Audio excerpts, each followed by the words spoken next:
Un cordiale saluto, siamo con l'imprenditore Salvatore Moncada, un volto certamente noto, un imprenditore coraggioso, intraprendente, lungimirante, oserei dire anche generoso. Un imprenditore che si è affermato in particolare nel settore dell'energia pulita e definito il re dell'eolico. Moncada è anche un uomo di sport, con la Moncada Agrigento sta ottenendo grandi cose. Ma oggi siamo qui non per parlare di sport, non per parlare della sua azienda, della sua attività, siamo qui per capire se davvero Salvatore Moncada sia intenzionato, interessato ad intraprendere un nuovo percorso, un percorso che possa portarlo sulla scena politica cittadina. Grazie Salvatore Moncada per averci accolto. E allora le faccio subito una domanda che è una domanda che in questi giorni si fanno tanti agrigentini. Salvatore Moncada sarà candidato a Palazzo dei Giganti, candidato a sindaco il prossimo anno? Non lo so. No, voglio dire questo. L'impegno... In questi giorni sicuramente c'è stato un po' di impegno da parte nostra e ci sarà nei prossimi mesi, a prescindere di una mia o meno candidatura. Il problema di base è che da cittadino di Agrigento sono schifato di come è gestita la mia città. E siccome stavo iniziando a vedere che si stava iniziando a fare tutto perché le cose cambiassero ma restassero nella stessa identica maniera, e allora ovviamente ci siamo fatti avanti, sia per sollecitare, voglio dire, un cambiamento dell'attuale forma di politica, che è una politica che prende solo da questa città e nulla dà, e sia perché ritengo che, essendo un operatore economico che ha avuto, voglio dire, anche del bene da questa città, perché i miei collaboratori la gran parte sono agrigentini, non tutti ma una buona parte sono agrigentini, ritengo che stare qui per noi è importante, avere una qualità di vita adeguata. Tenete conto che noi molto spesso abbiamo anche dei collaboratori che vengono fuori dalla Sicilia. Ho dovuto aprire un ufficio a Milano perché non vogliono venire a lavorare ad Agrigento, ma non perché Agrigento non sia bella, ma perché tutti i servizi legati ad Agrigento non sono servizi decenti per chi abita in altre parti d'Italia, le scuole, la pulizia, i topi che ci camminano dappertutto, scarafaggi, c'è di tutto e di più, compreso il mare. Io quest'anno ci sono andato solo una volta al mare e mi sono trovato con degli escrementi che mi galleggiavano attorno, per cui sarò stato sfortunato, dico, ecco. Però questo è ormai un fattore ricorrente. E questo ovviamente mi amareggia tanto, per cui sicuramente da parte nostra ci sarà un grande impegno a far sì che intanto escano alcuni temi, esca il fatto che la gente abbia la possibilità di poter esprimere anche all'interno di attività di promozione che faremo noi, qual è il proprio desiderio, che cosa diventa questa città. Lasciando ovviamente al limite le mediocrità che esistono, cioè la gente pensa che l'unico problema loro della propria vita è il lavoro. Purtroppo il lavoro penso che nessuno oggi sia in grado di poterlo risolvere, né la politica né gli imprenditori. Noi abbiamo fatto quello che potevamo fare, più di questo non possiamo fare, quello ognuno se lo deve cercare da sé, però far sì che la politica invece diventi un posto di lavoro, uno stipendificio. Ecco, non è il fatto che onestamente, voglio dire, è costruttivo per questa città, se tenete conto che materialmente ogni volta che dico questo si incavolano da morire, non ci posso fare niente. Metà dei nostri governanti cittadini non hanno un'occupazione. Significa che quello è diventato un posto in cui la gente va lì per trovare una momentanea occupazione, e se questa momentanea occupazione è a discapito del resto della città, sicuramente non è la cosa più costruttiva per questa città. Da qualche settimana nella città di Agrigento in vari punti ci sono delle gigantografie: salvare a Agrigento. Questo è il primo passo. Ormai sono convinti quasi tutti che dietro ci sia Salvatore Moncada. Sì, è così. L'abbiamo anche reso, voglio dire, parzialmente dotto. Abbiamo, come dire, levato un po' della sorpresa, per cui doveva... io sono poi uno che difficilmente, io mi cerco sempre la faccia subito nelle cose, non sono di quello che mi riunisco in camere oscure con persone a ragionare. Quello che noi siamo è evidente sempre in giro, anzi forse ogni tanto ci dicono che parliamo troppo, per cui questo è un dato di fatto. Sicuramente siamo noi, quello è un percorso che è legato alla presentazione nei prossimi giorni di una fondazione che ha proprio quegli scopi di cui stiamo parlando, cioè di promuovere alcune attività anche sponsorizzate dalla nostra azienda, che possano dare lo stimolo a molti giovani nell'andare a costruire un percorso anche di natura progettuale per questa città, cosa che oggi, se guardate in giro, nessuno si preoccupa di questo, anzi in questi giorni si stanno tutti preoccupando del fatto che io sono un imprenditore e del fatto che se dovessi candidarmi potrei danneggiare la mia azienda. Questo è vero, però nessuno si è preoccupato dei nostri gridi d'allarme negli anni passati, in cui abbiamo detto che la politica di questa città, che ci rappresentava a livello regionale, non ci ha fatto più lavorare. Secondo me è un non senso. E allora ritengo che ho il dovere, soprattutto nei riguardi dei miei figli, dei miei familiari, ma soprattutto anche di tutte quelle persone che credono e che stanno lavorando per noi, di chiedere da cittadino, e poi, se è il caso, di impegnarmi da cittadino perché questa città diventi migliore. Questo è un discorso. Perché lo slogan Salvare Agrigento, lei è convinto che la città di Agrigento sia davvero al tracollo, sia davvero sull'orlo di un precipizio? Ma no, sai, gli agrigentini noi ci accontentiamo, voglio dire, di poco. Questa è la nostra fortuna. Però chi ha il contatto continuo con il resto del mondo, e la mia fortuna facendo questo lavoro è quella di viaggiare molto, ci si rende conto che alcuni paesi che noi consideriamo del terzo mondo stanno iniziando ad avere una qualità di vita che è completamente diversa rispetto alla nostra, una qualità di servizi, un rispetto del fatto di essere cittadino. Molto spesso noi ci siamo sempre vantati di aver avuto una rappresentanza politica di primario livello, abbiamo avuto ministri, abbiamo avuto presidenti di regione, abbiamo avuto tante rappresentanze che sono vicepresidenti di regione, abbiamo avuto assessori, rappresentanti autorevoli, ma se il risultato alla fine è quello che noi vediamo intorno, probabilmente voglio dire, questa città è stata vista solo e esclusivamente come una città da spremere, cioè una città da cui prendere solo voti, oppure, voglio dire, la nostra qualità di rappresentatività fuori è bassissima, quindi l'uno o l'altro non ci può essere. Oppure c'è gente che non ama questa città. Io purtroppo amo questa città e ritengo che se devo continuare a vivere in questa città, a molti non interessa ovviamente questo discorso, ma a me sì, se devo continuare a vivere in questa città devo avere una qualità di vita superiore a quella che c'è. Penso che questo sia importante. Io una cosa sola dico ai cittadini agrigentini, di non ne farsi illudere, che questa è una cosa che io, facendo questo mestiere, come comprenderete, ricevo sollecitazioni enormi da un punto di vista occupazionale, però vedo che ci sono sollecitazioni il mese prima delle elezioni, all'indomani delle elezioni nessuno mi dice più niente.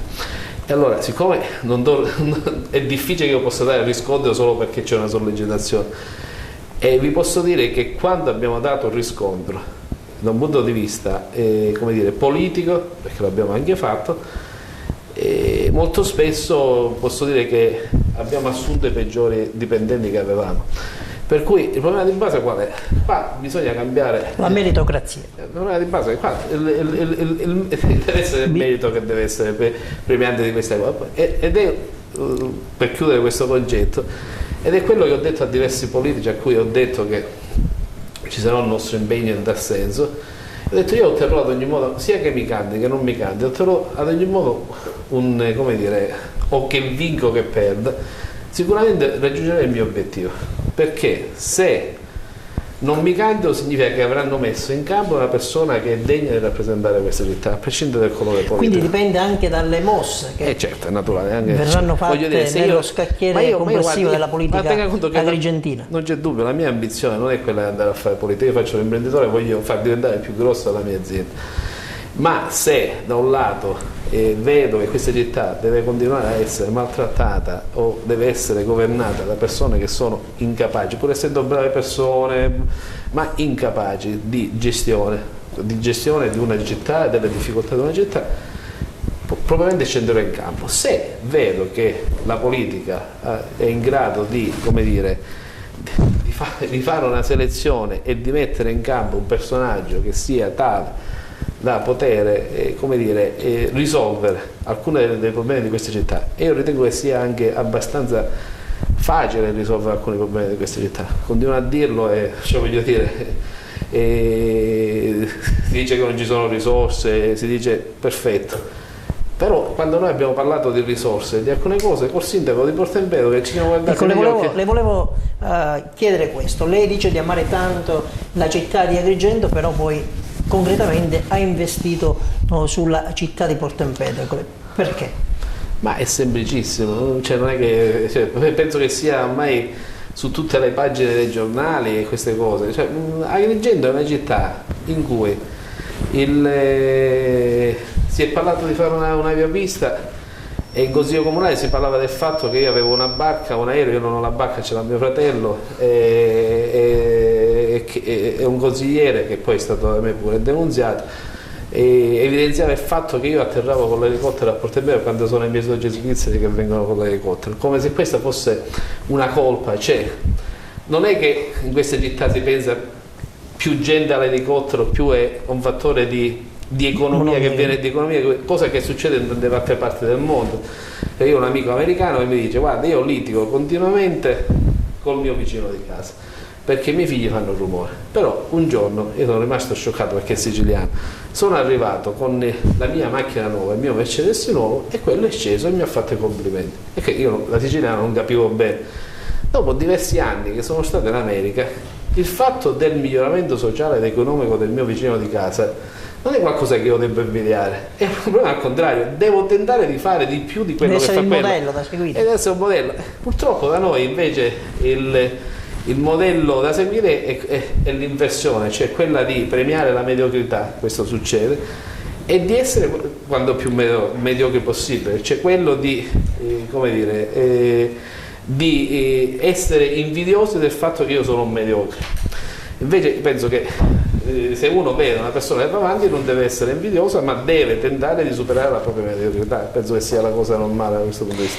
Ecco, lei in questi giorni, dopo che è stata lanciata questa idea, l'iniziativa, il progetto, ha avuto contatti con qualche uomo politico agrigentino? Si parla di un suo contatto con il coordinatore nazionale del Popolo della Libertà, Angelino Alfano. C'è stato qualche contatto? Allora io le posso dire assolutamente che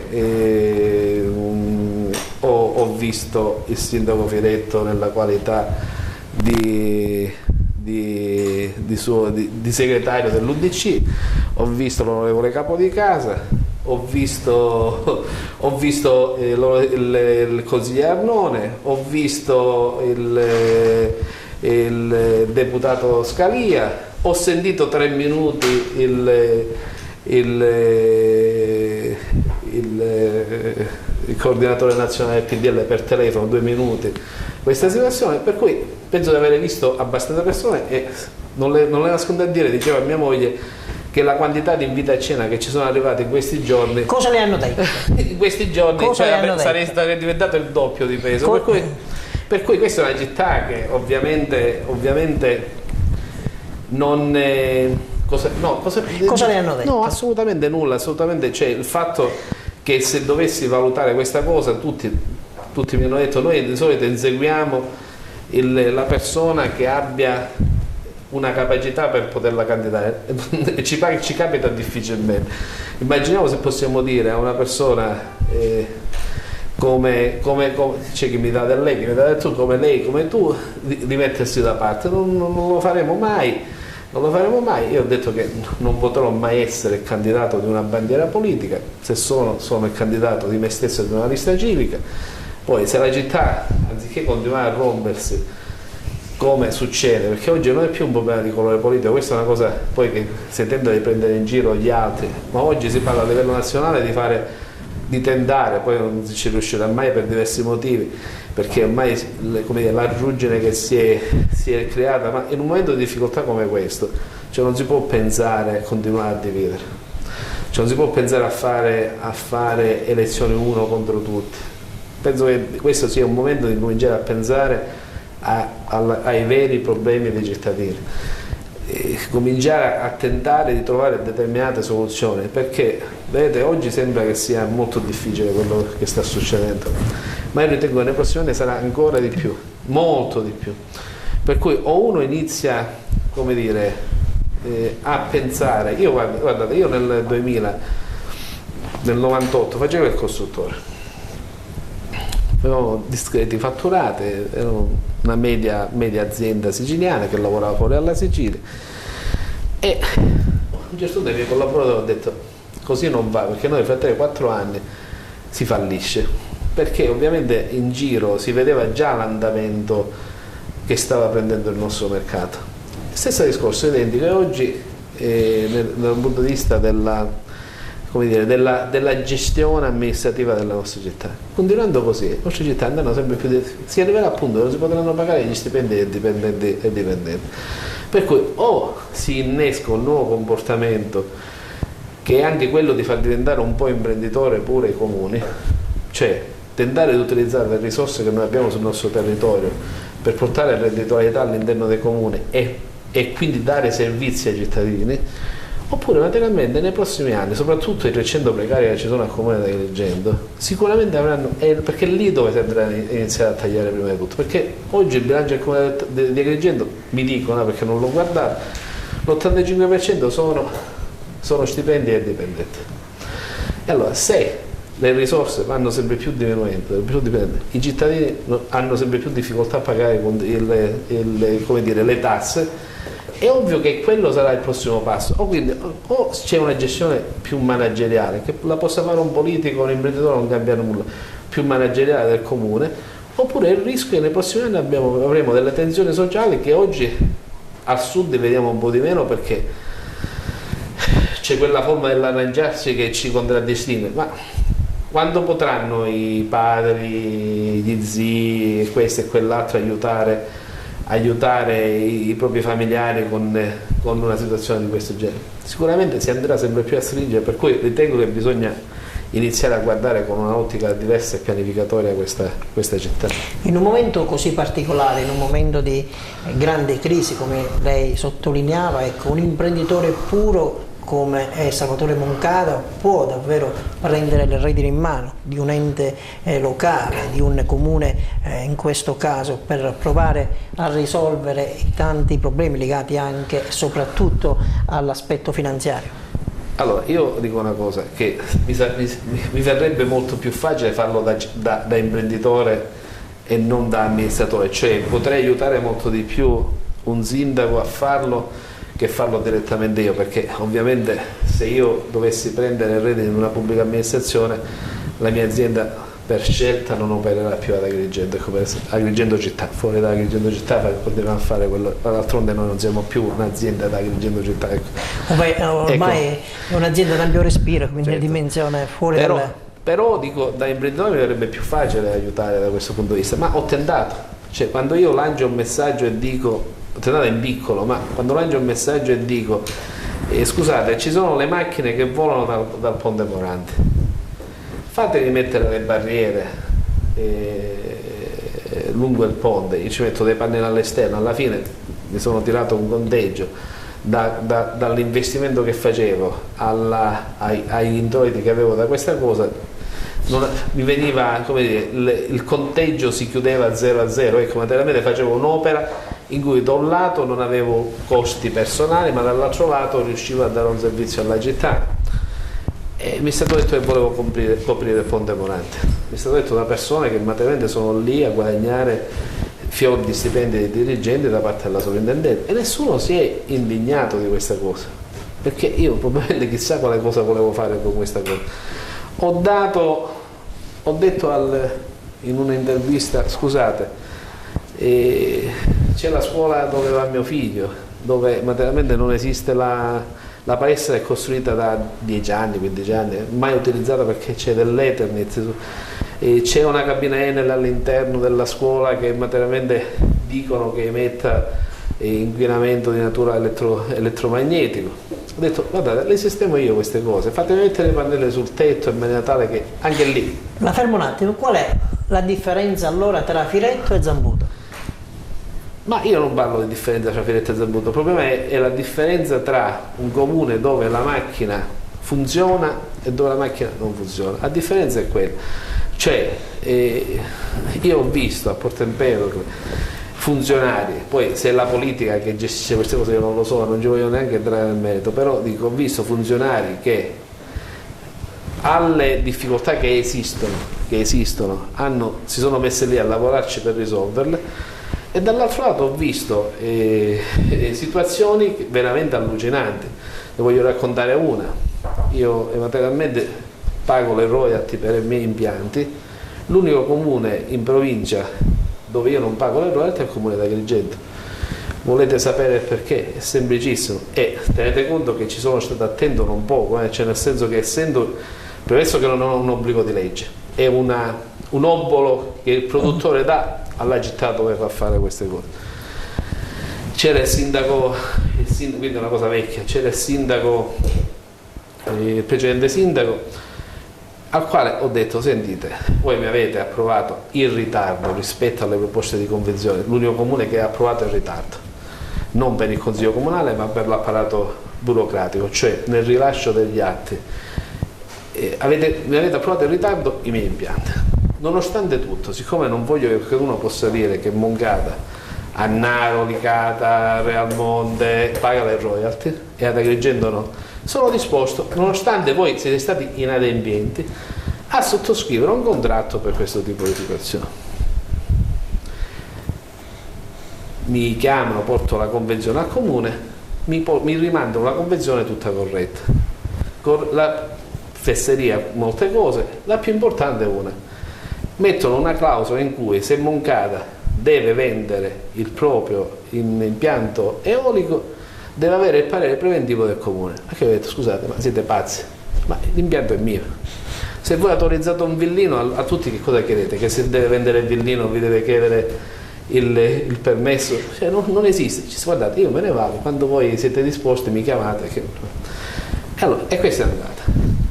Si candida il sindaco Zambuto, la prima cosa che dico, lo incontro, cioè, guarda, non che a me interessi spendere dei soldi, perché siccome se parliamo di un paio di centinaia di migliaia di euro l'anno, che non sono banali nella gestione di un comune, sappia che c'è questo problema così così.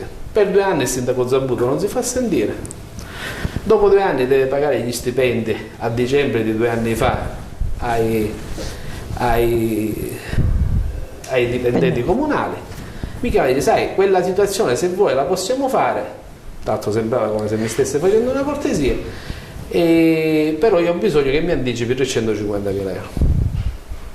A che io ho detto, senti, non posso essere lo stupido della situazione. Ok, siccome noi abbiamo altri progetti in corso, se tu ti impegni nei tempi di una convenzione ad approvarmi gli altri progetti, nei tempi previsti dalla legge, cioè noi che stiamo chiedendo, la legge dice che in 120 giorni devono essere approvate, se no uno fa il silenzio assenso e va avanti, a meno che non ci siano determinate situazioni. E allora abbiamo detto, senti, facciamo in modo tale, io ti do questi 350.000 euro e così facciamo fare Natale e Capodanno in maniera adeguata agli impiegati del comune di Agrigento. Però vorrei che nella convenzione fosse scritto che contestualmente a questa mia royalty che vado a pagare venga legato anche il vostro adempimento alle successive autorizzazioni, cioè se non rispettate i tempi delle successive autorizzazioni decade di nuovo questa... Una clausola, diciamo. Perfetto.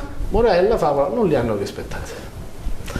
Allora, a che il sindaco mi incontra e dice, sai, tu capisci, ci sono problemi. Guarda, il problema è uno solo. Il capo dell'ufficio tecnico è un inetto, perché lo sa che c'era questa clausola. Manda a casa il capo dell'ufficio tecnico.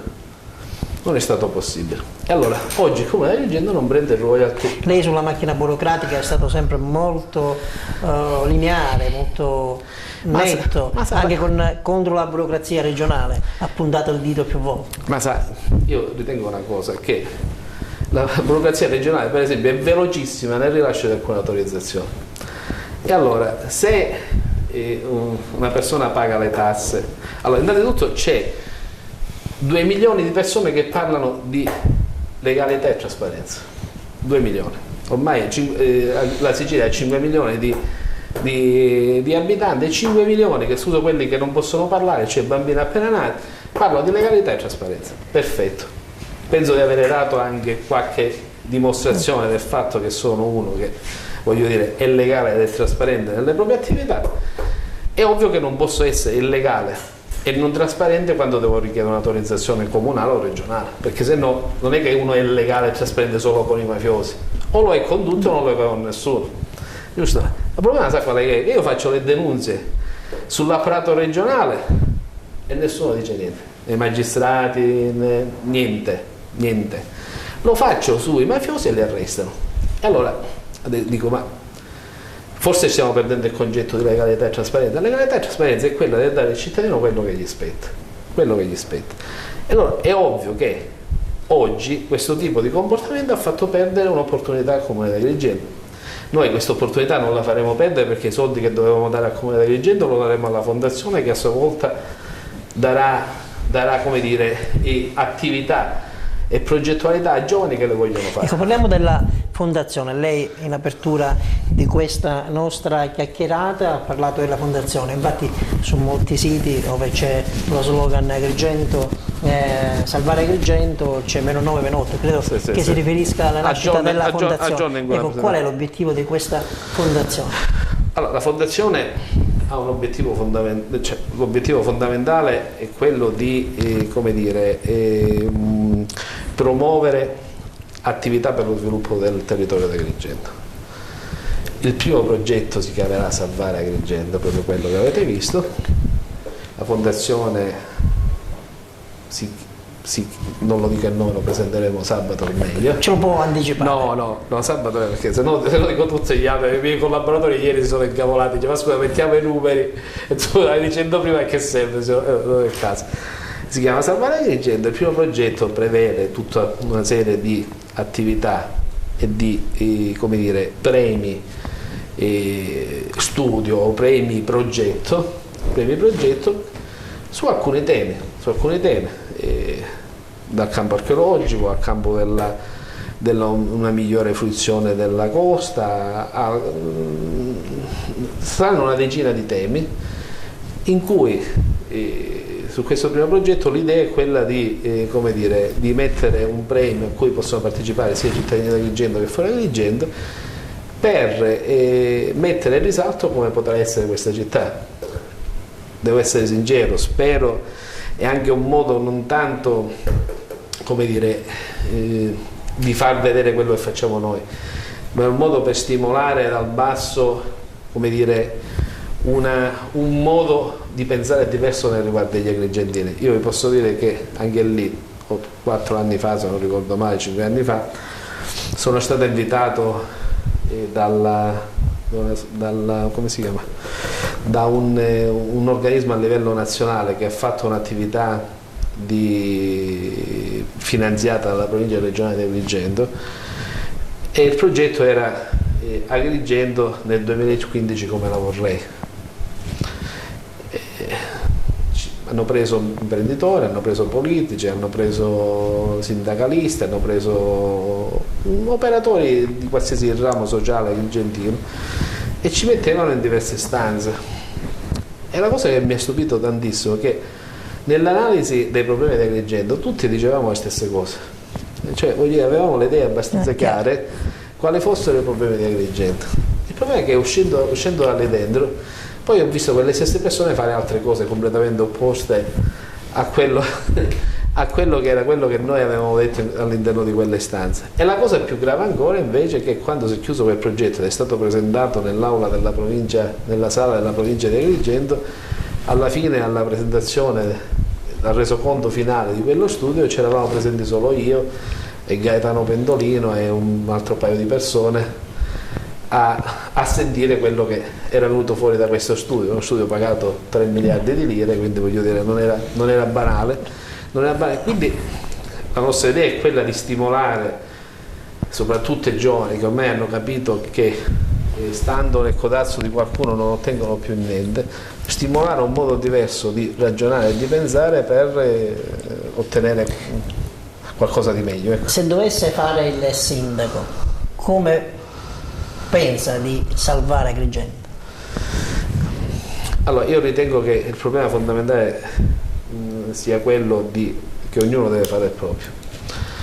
E io la cosa di cui per esempio mi maneggio ogni giorno è che esco, non vedo un'aiuola che non abbia meno di 2 metri di erba all'interno dell'aiuola. Vedete, uno che deve fare turismo, c'è una città che dice che vuole come dire, avere il proprio futuro, perché alla fine industrie non ce ne sono, noi siamo l'unica entità industriale di questa industria pura, e poi ci sono le industrie che vivono di servizi alla pubblica amministrazione, quindi quello è un discorso. Industria pura non ce n'è, ci sono pochissime entità e così via.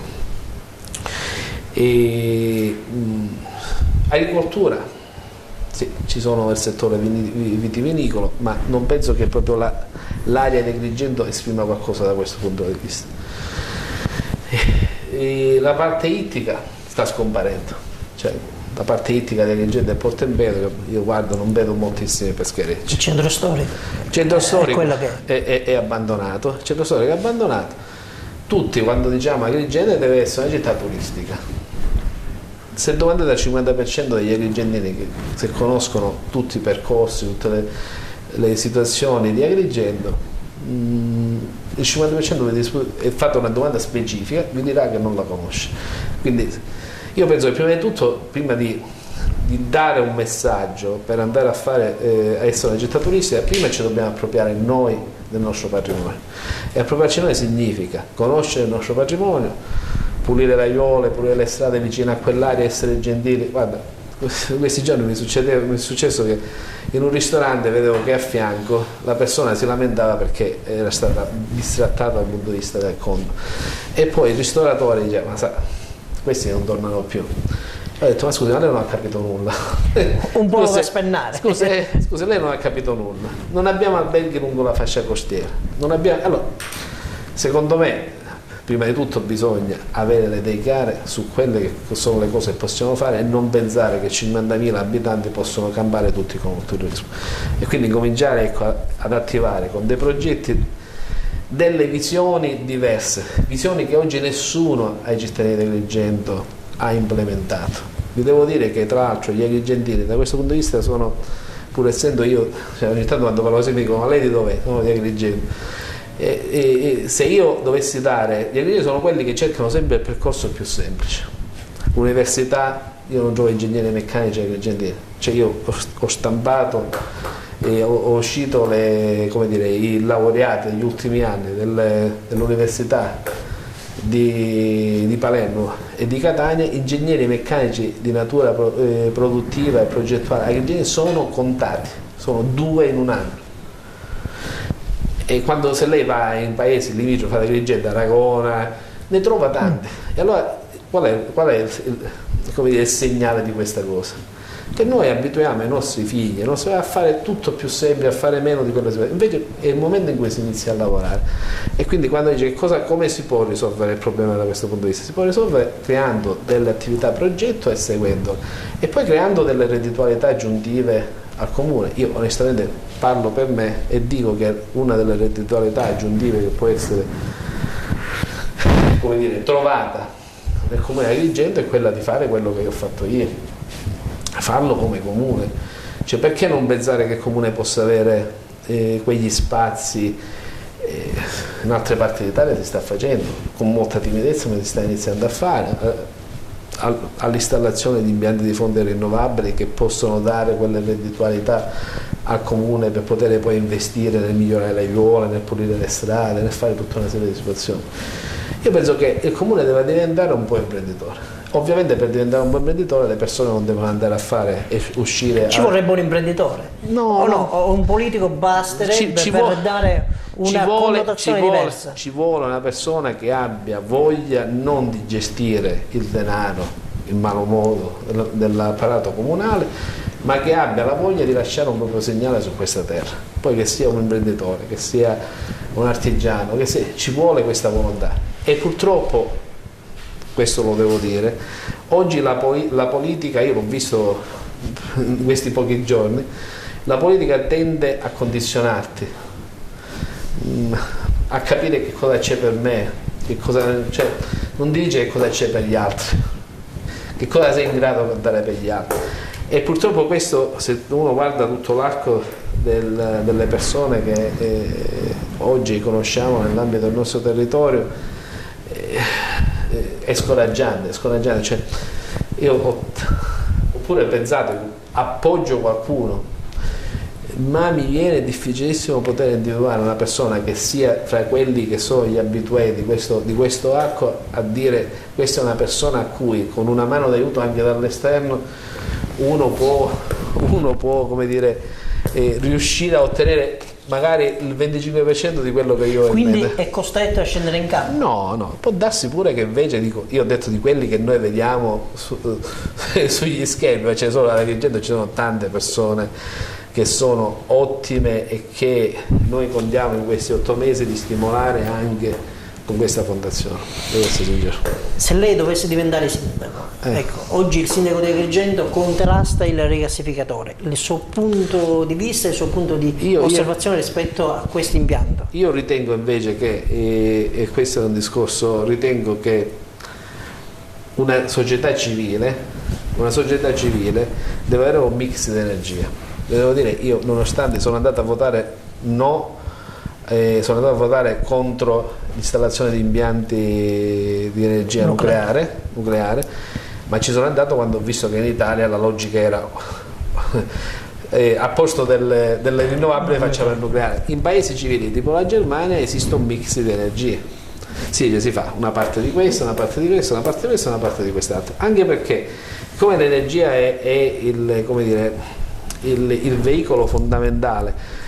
Avere un mix significa avere meno rischi di approvvigionamento e di blackout e tutta una serie di cose. Relativamente al rigassificatore, se lo continuo a dire, ma l'ho detto in tutte le interviste che mi avete fatto, forse me l'avete fatta anche voi, e se le misure di sicurezza, tra l'altro io ce l'ho qui di fronte, quindi immaginate, vengono attuate e verificate in modo adeguato, io ritengo che il rigassificatore portabandiera vada fatto. Non è che cambio l'idea perché io ho le mie idee, la gente se mi deve votare per le mie idee, se dovessi candidarmi. E allora il problema di base è invece l'altro pericolo, che noi normalmente ci vendiamo per un manitozzo con lo zucchero e quindi i controlli di sicurezza normalmente non vengono fatti, ed è lì invece dove dobbiamo stare attenti. Perché poi alla fine, voglio dire, sicuramente quest'area industriale è irrecuperabile. Cioè che sia stato sbagliato nel passato fare un'area industriale qui, non c'è ombra di dubbio.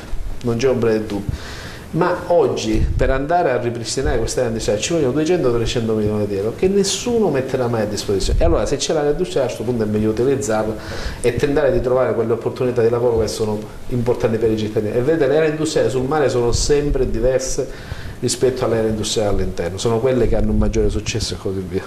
Lei all'inizio diceva mi hanno contattato diversi rappresentanti politici, ecco, ma la gente?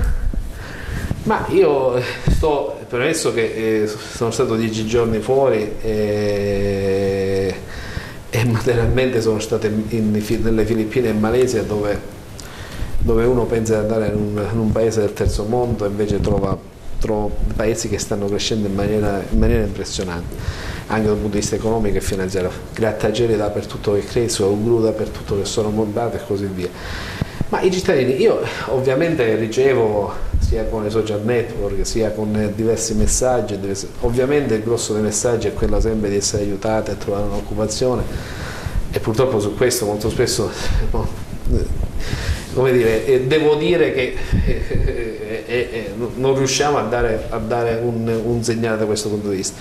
Poi ci sono dei movimenti che si stanno creando dove ci sono diversi pareri, diverse opinioni, ed è giusto che sia quello è il contatto più immediato. Io sto poco in mezzo alla strada, per cui poi ovviamente quando mi fermo mi arrivano messaggi anche simpatici di persone che dicono solo lei può cambiare questa cosa, solo questo è così, solo quello è così. Ricevo anche moltissime telefonate dei miei collaboratori che mi dicono non lo fare. Sono preoccupati. Non lo fare, sono estremamente preoccupato, per cui anche questo è un altro. Mia moglie mi dice, vedi che già io non ti vedo facendo il tuo lavoro, immaginiamo che cosa succede appena ti metti a fare una cosa di questo genere. Però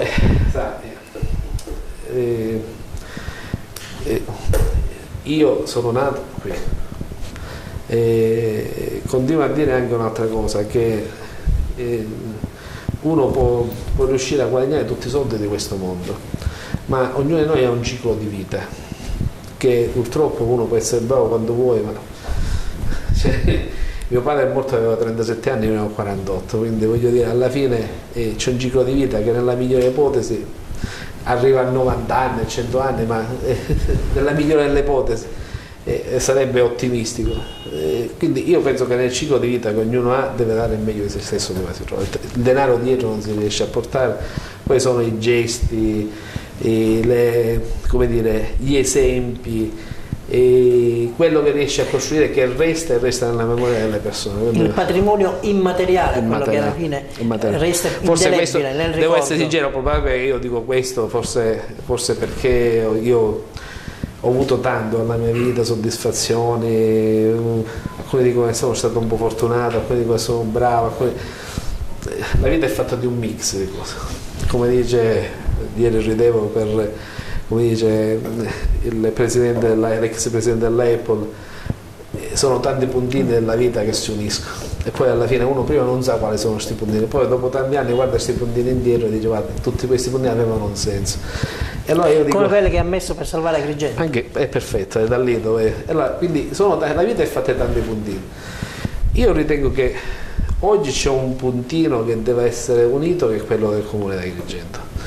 E riuscire a dare un segnale, e le dico non mi interessa dare un segnale alle persone della mia età o a quelli vicini alla mia età, a me mi interessa dare un segnale alle persone di 20 anni. Queste persone non avranno futuro, cioè nei prossimi anni, cioè noi ce la vendiamo di quello che stiamo facendo noi, di quello del poco che c'è, ma i nostri giovani non avranno futuro, perché la nostra vita si è allungata oltremodo,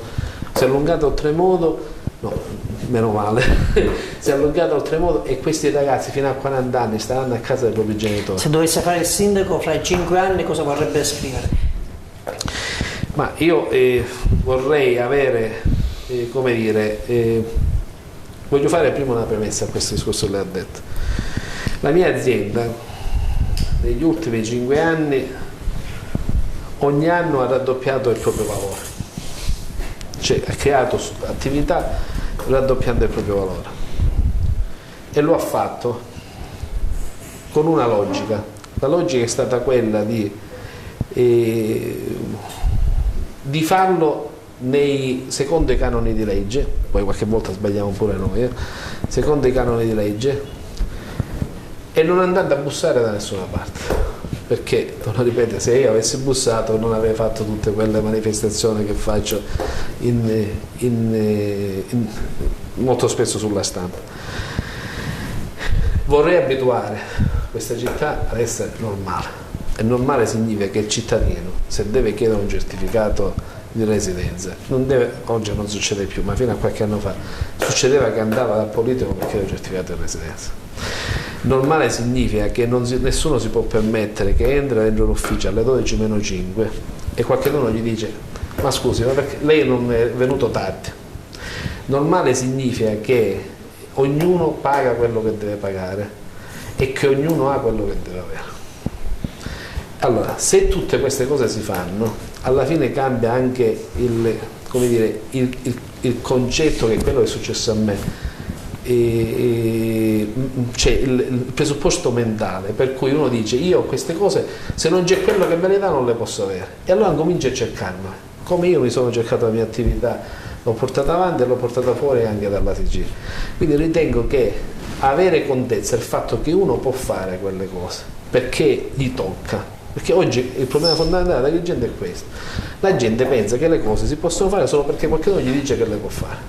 In realtà non è così, quelle cose si fanno perché toccano, non perché c'è qualcuno che te le permette, qualcuno non te le permette di farle, e quindi questo non può succedere, non deve succedere.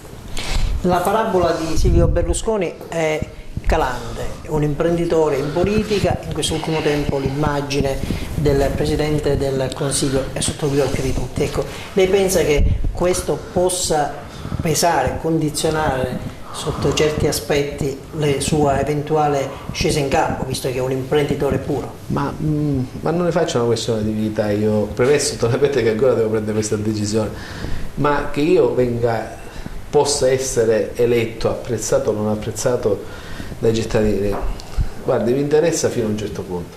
Un fatto è certo, che se Moncada si impegnerà con una fondazione o si impegnerà con una discesa diretta in campo, sconsigliata da tutti quelli che mi si vogliono bene, da un punto di vista di un'eventuale candidatura, costringerà a quelli che sono i mediocri di questa terra, soprattutto alcuni politici, a fare di più di quello che devono fare, e già questo sarà un grandissimo risultato, perché, torno a ripetere, io quello che ho fatto l'ho fatto scrivendolo sui muri e mettendolo sui siti e così via. Gli altri in questo momento lo stanno facendo chiudendosi in alcune stanze e parlando tra di loro, pensando che tutti i cittadini agrigenti sono dei grandi pecoroni. Io invece devo tentare di smontare questo discorso, cioè Agrigento deve essere trasparente, i cittadini devono capire quello che sta succedendo. Dopodiché, siccome, voglio dire, la cacca che galleggia non l'ho vista solo io, l'erba alta per le strade, se guardate tutte le strade di accesso alla città ci sono 2 metri di erba, l'erba che c'è da guardarrelle, tutte queste cose non l'ho visto solo io. Siccome materialmente i problemi che ci sono dal punto di vista della gestione dei rifiuti e dell'acqua non l'ho visto solo io. Siccome materialmente il fatto che sabato sera, forse anche a voi è successo, passate dai quartieri popolari dei dirigenti e vedete che sono tutti accesi, quindi significa che il sabato sera le persone che sono monoreddito non escono più e fanno uscire i propri figli, e quindi che c'è una situazione finanziaria e economica che ad ogni modo deve tentare di trovare una risposta su questo territorio, perché una volta si prendeva l'aereo e si andava a Vicenza, a Milano, a Torino, ormai non succede, non può essere più, perché anche lì hanno gli stessi problemi. Non lo vedo solo io. Se poi tutte queste cose non le vogliamo vedere, le strade bucate, non è un problema mio, cioè io oggi fare una scelta da questo punto di vista o scendere in campo da questo punto di vista può essere solo un danno per me. Lei ha tracciato una radiografia ovviamente allarmante di quella che è la situazione della città di Agrigento. Questo significa che ovviamente il suo giudizio sull'operato dell'attuale amministrazione è negativo, però le ricordo che questa amministrazione è nata con lo slogan Agrigento al di sopra dei partiti, quindi senza una connotazione politica. Anche lei credo di avere capito che l'ho votata. Credo no. Ecco, no, possiamo dire che l'ho votata tranquillamente. Le volevo dire questo, ecco, anche lei all'inizio, almeno io ho capito così, non intende indossare nessuna casacca di politica, nessuna casacca di partito. Sì. Allora vorrebbe eventualmente riproporre un'altra formula, Agrigento al di sopra dei partiti, Agrigento senza il contributo dei partiti, rischia un fallimento, perché poi non essendoci collegamenti con i partiti è difficile trovare riscontro, riferimenti a Palermo o a Roma. Allora, premesso che io ancora non ho preso la decisione di candidarmi, ma scusate, ma oggi qual è il politico a Roma che può dare qualche garanzia? Cioè, noi abbiamo avuto un ministro, voglio dire, grande rispetto, io rispetto tutti, grande rispetto per il ministro Alfano, ma un ministro che oggi è anche il coordinatore nazionale, cioè voglio dire, che cosa abbiamo avuto da questa cosa? Oggi è inutile pensare che la politica di Roma possa portare soldi ad Agrigento, è inutile pensare che la politica regionale possa portare soldi ad Agrigento. Oggi gli strumenti che sono stati messi in piedi da parte della come dire, della comunità europea sono strumenti che sono di natura premiale. O c'è una grande capacità di gestione. Guardate, quando sono arrivato, quando il sindaco di Porto Empedocle per la prima volta è stato eletto, il comune era in dissesto finanziario. Ci hanno chiesto 3 anticipazioni, mi sembra, dei primi 3 anni, quindi noi abbiamo pagato i primi 3 anni di anticipazione di fitto di quest'area, e lui già ha evitato il dissesto finanziario, ha agevolato l'installazione del rigassificatore e ha degli altri. E allora, o le logiche, ovviamente non svendendo il territorio, o le logiche sono quelle di una proposizione adeguata, perché il nostro territorio ha delle ricchezze per questo e quindi uno le utilizza al meglio. Cioè, che senso ha che ci siano delle aree, faccio un esempio, delle aree destinate a attività turistico-alberghiera da Agrigento, è un premio che hanno quelle persone su quelle aree. Voi sapete che, essendoci quelle aree destinate in questo modo, nelle altre aree non si può fare attività turistico-alberghiera. E allora io la prima cosa che farei da sindaco, chiamerei chi ha queste aree e gli direi: egregi signori, voi avete un grande vantaggio, le vostre aree sono fra le più belle, questo e quell'altro, o presentate subito progetti su queste aree, oppure dobbiamo vedere quello che dobbiamo fare, perché non può essere che noi, voglio dire, mettiamo un'ipoteca a vita sul sviluppo di quest'area, perché chi ha quelle aree non farà mai nulla da questo punto di vista. Cioè, qua il problema non è io sulla mia terra faccio un albergo, il problema è l'albergo su quella terra, che cosa mi comporta sul mio territorio. Allora, siccome da questo punto di vista nessuno, perché c'è un problema di, come dire, di sudditanza mentale da parte di tutta la politica, cioè, non interessa, perché oggi molto spesso quando si occupa quel posto si occupa perché si sono raggiunti determinati compromessi e ad ogni modo deve pensare di prendere una baby pensione, prendere questo, prendere quello, prendere quell'altro. Sicuramente questo è uno scenario, ma voglio dire, in questo momento lo sentiamo ogni sera su tutta la territorio nazionale, cioè voglio dire, si fa una finanziaria in cui si uccidono i cittadini, si uccidono i portatori di handicap, e poi materialmente non si taglia il costo della politica, e quindi alla fine voglio dire, non è che c'è bisogno tanto di essere intelligenti per vedere questa situazione.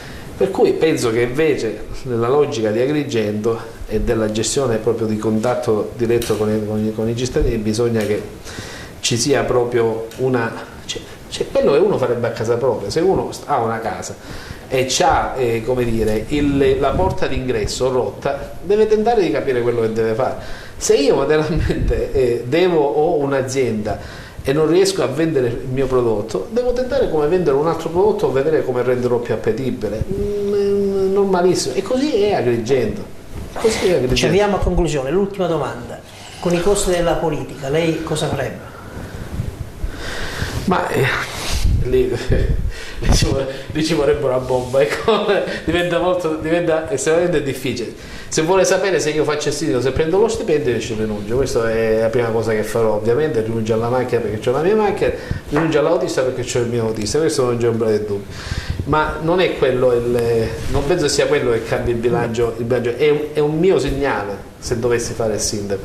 Ma ritengo che comunque per uno che fa il libero professionista, cioè io guarda, diverse volte mi sono trovato a essere Confindustria, una volta mi ha nominato in consiglio di amministrazione dell'ASI, dopo una settimana, 15 giorni mi è arrivato un assegno di 1.000 euro e ho detto: scusate, che cos'è questa cosa, perché non riuscivo a capirlo.